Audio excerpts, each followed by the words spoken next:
ಎಲ್ಲ ರೈತರಿಗೂ ನಮಸ್ಕಾರ. ಈ ತರ ತೆಂಗಿನ ಮರ ಇರ್ತಕ್ಕಂಥ ರೈತರುಗಳಿಗೆ ಇದೊಂದು ಚಿಕ್ಕ ಮಾಹಿತಿ.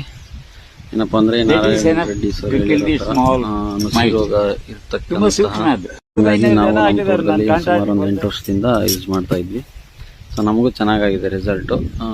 ನಿಮಗೂ ಈ ತರ ನಿಮ್ಮ ತೋಟದಲ್ಲಿ ಏನಾದರೂ ನುಸಿ ರೋಗ ಮತ್ತು ಅಣಬೆ ರೋಗ ಅಂತಕ್ಕಂಥದ್ದು ಏನಾದರೂ ಇದ್ದರೆ ಈ ಥರ 6 mm ಥಿಕ್ನೆಸ್ ಇರ್ತಕ್ಕಂಥದ್ದು ಮತ್ತು 7 ಇಂಚ್ ಲೆಂತ್ ಈ ಥರ ಕಾಪರ್ ಮಳೆನ ಪೂರ್ವದಿಂದ ಪಶ್ಚಿಮಕ್ಕೊಂದು ಉತ್ತರದಿಂದ ದಕ್ಷಿಣಕ್ಕೊಂದು ಹೊಡಿ.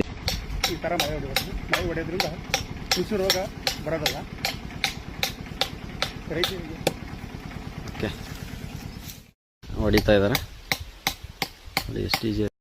ಮಳೆ ಹೊಡೆದ್ರೆ ಈಗೆಲ್ಲ ಗಿಡ ಚೆನ್ನಾಗಿ ಔಷಧಿ ಕೊಡ್ತೈತಿ. ನೋಡಿ ಎಳ್ನೀರು ಯಾವ ಥರ ಇದೆ.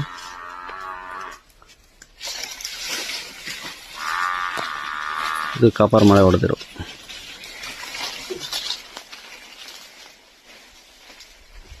ನೋಡಿ ಹೆಂಗಿದೆ.